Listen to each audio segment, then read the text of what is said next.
We stood on this very stage 12 months ago as you won the BAFTA for Best Adapted Screenplay for Silver Linings Playbook. We have to keep meeting like this. It's just a fantastic honor. I have to say, to be in the company of every one of the films that's here, it just makes you want to keep making good films. These awards are enormously important to inspiring me.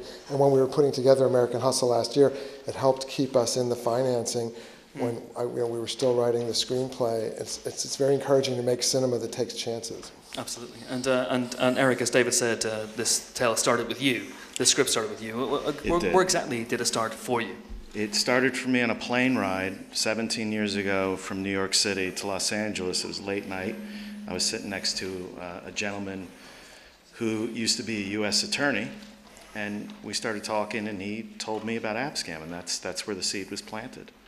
So, I don't know. Then 11 years later, I wrote the script, and it struggled for a little bit. And when David came on, it was like lightning in a bottle. Everything came together. In what way? Excuse me. The director that was on the movie previously to this, to David, dropped out, and when that happens, a movie sort of can either die or could come alive if someone else embraces it. And David did, and in the best possible way. And the other part of it is he's one of my favorite filmmakers. I don't know. It's weird saying that. Oh, you can keep, it's okay, keep saying it. You are. He's one of my, so I'm happy to hear that from anybody. It was I'm never too old or too working too much. It makes it was really exciting to work with someone, to watch someone like David work, and to be a part of it.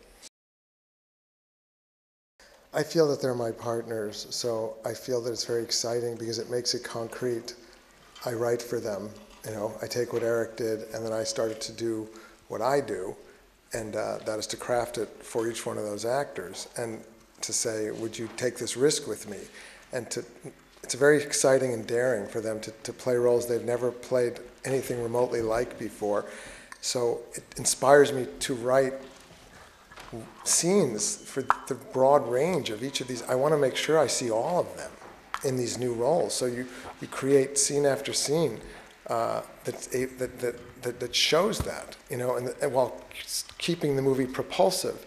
It's a great challenge to do that for 5 major roles. It's like creating an elaborate tapestry that takes a lot of care, and it's because I personally feel responsible to each actor that I feel that we can do the hard work to make that tapestry, because otherwise it might be easier to do it for 3 people or 2 people. This was the biggest picture I ever worked on. Yes, please, here. And a few words about Jennifer, who obviously picked up the Best Supporting Actress BAFTA today. You must be pleased for her. I'm very, very proud of Jennifer, and I'm proud to call her my collaborator and my friend. And I'm very proud that she dove into this, and she's fearless. And I think, it's a partnership that I cherish and hope to carry into the future. And she's very daring and inspiring.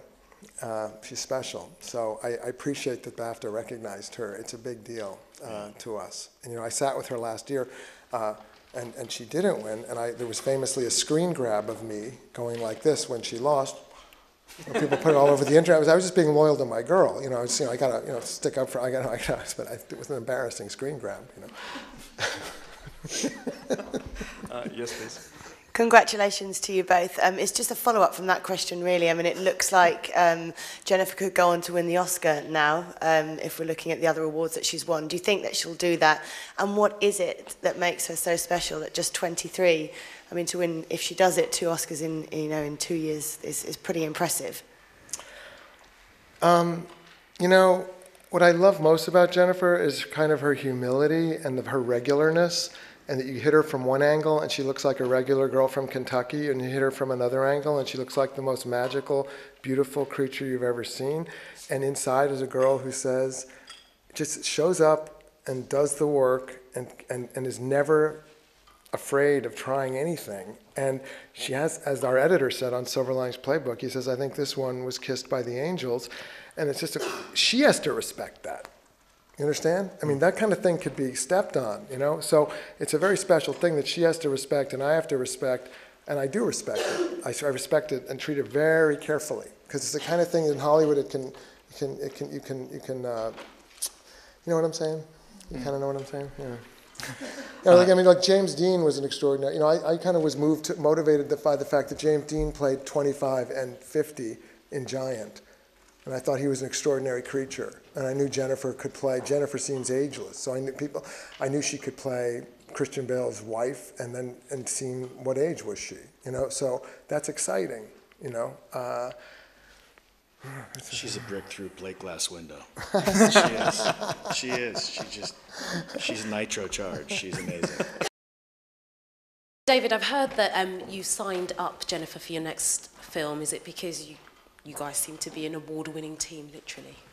Oh, I just think you can't really pay attention to the awards. The awards are a great honor that inspire you, you know, but you should never let your head go up your ass, you know. You should never think you know anything or have anything. It's the only way to keep doing the humble work. You got to just remember, you can fail at any moment.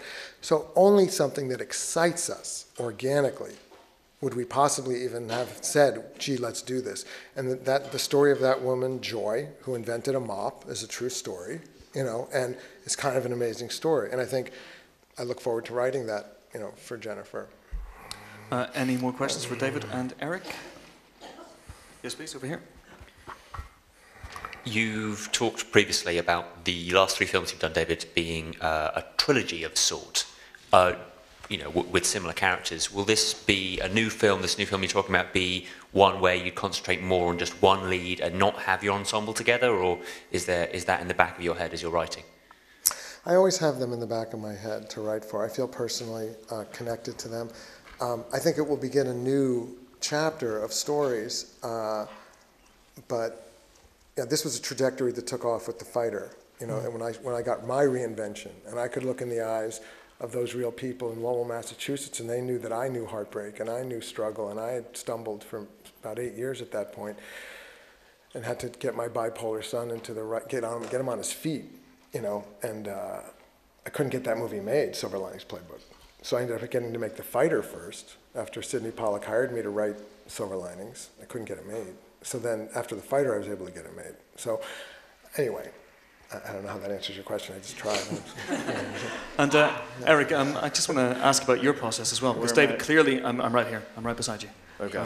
I've always been here. There you go. He's always David, there whenever you need him. yeah, I'm always behind you. It's kind of creepy. But David writes obviously with this incredible ensemble of actors in mind. Do you write with anyone in mind when you're? I don't. Okay. I try not to. I try to just sort of let the characters themselves speak to me, and however it comes out, it comes out.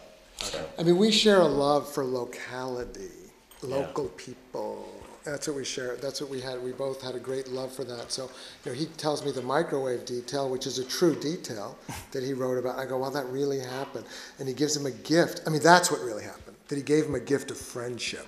Yeah. I said, what a beautiful moment. And those guys really did love each other. And even the FBI loved that guy, the mayor. The mayor was actually a good guy.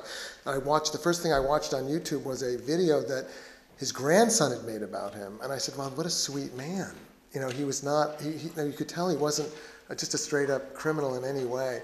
And then it leads to larger metaphors in the hands, when you're writing for Jennifer Lawrence. It becomes a metaphor that takes the nutrition out of food. It's a metaphor for empty deals. It's a metaphor for a volatile wife, you know, who defies you and puts metal in it, and it becomes a wonderful cinematic thing. You know, that's a blessing. Fantastic. And thanks so much for your questions. Thank you, congratulations guys. once again. Eric Weinstein, David Russell. Thank you.